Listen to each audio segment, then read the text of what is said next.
Hi viewers, welcome to స్వదేశీ kitchen. ఈరోజు అయితే నేను లంచ్లోకి సొరకాయ పెసరపప్పు కర్రీ ప్రిపేర్ చేశాను. సో దీంట్లోకి మంచిగా ఏం చేద్దామా అని ఆలోచిస్తుంటే నేను లాస్ట్ వీక్ ప్రిపేర్ చేసుకున్న బియ్యపిండి వడియాలు గుర్తొచ్చాయి.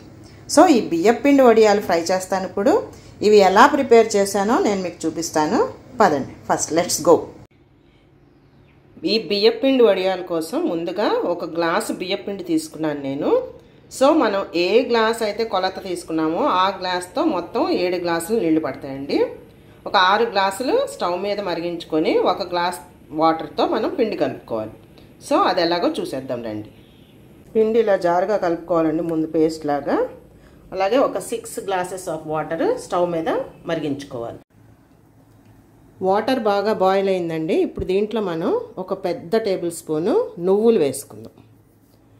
అలాగే ఒక 1/2 టేబుల్ స్పూన్ సాల్ట్ తగ్గించి వేసుకోండి, తర్వాత చూసుకోవచ్చు. ఎక్కువైతే వడియాలు టేస్ట్ పోతాయి. అండ్ అలాగే ఒక పెద్ద టేబుల్ స్పూన్ అల్లం పచ్చిమిర్చి పేస్ట్ వేసేసి బాగా కలుపుకోండి. ఫస్ట్ ఇవన్నీ కూడా బాగా మిక్స్ అయ్యాక మనం దీంట్లో కలిపి పెట్టుకున్న బియ్యపిండి పోసేద్దాం. సో బియ్యపిండి ఇలా కలిపి పెట్టుకున్నాం కదా, అది నిదానంగా పోసుకోండి. బాగా సిమ్లో పెట్టిపోయండి. పోసుకుంటూ కలుపుకుంటే మనకి బాగుంటుంది. కొద్దిగా పోసుకొని ఇలా కలుపుకోండి, మొత్తం మిక్స్ అయ్యేటట్టు. ఒకే చోట పడిపోతే పిండి అంతా ఉండగట్టేస్తుంది. సో అలా కలుపుకుంటూ పోసుకోండి మధ్యలో.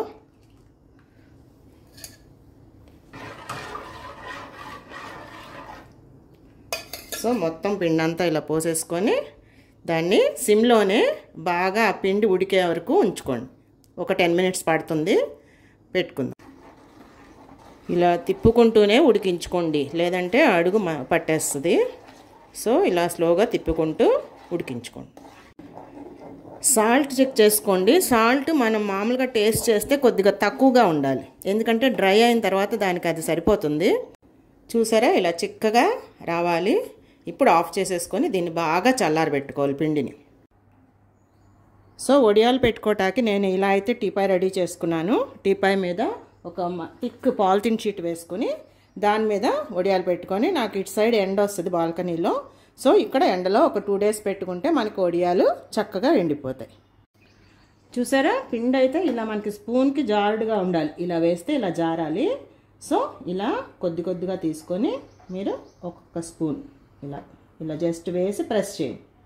అలాగే ఓకే, 1 by 1 ఇలా ప్రెస్ చేసుకుంటా వేసుకుంటా వెళ్ళండి చక్కగా వరుసగా.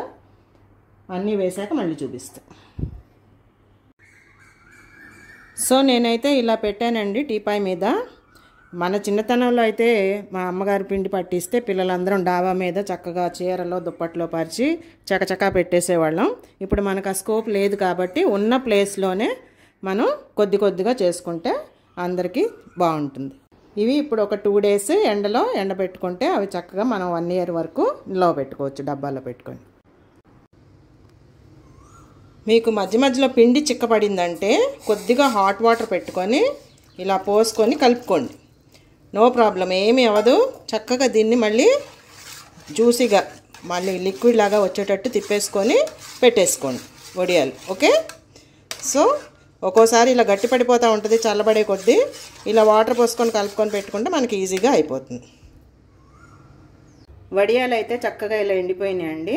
ఇప్పుడు మనం డబ్బాలో స్టోర్ చేసుకోవచ్చు. ఒకసారి వేయించి చూద్దాం. సో వడియాలు వేయించుకోవటానికి ముందుగా స్టవ్ వెలిగించుకొని బాండి పెట్టుకొని ఆయిల్ పోసుకొని బాగా కాగిన తర్వాత వేసుకోవాలండి వడియాలు. చక్కగా పువ్వుల్లాగా విచ్చుకుంటే చూడండి. చూసారా, ఇలా కొద్దిగా తీసుకొని వేసుకోండి, మీకు ఎన్ని కావాలో అన్నీ.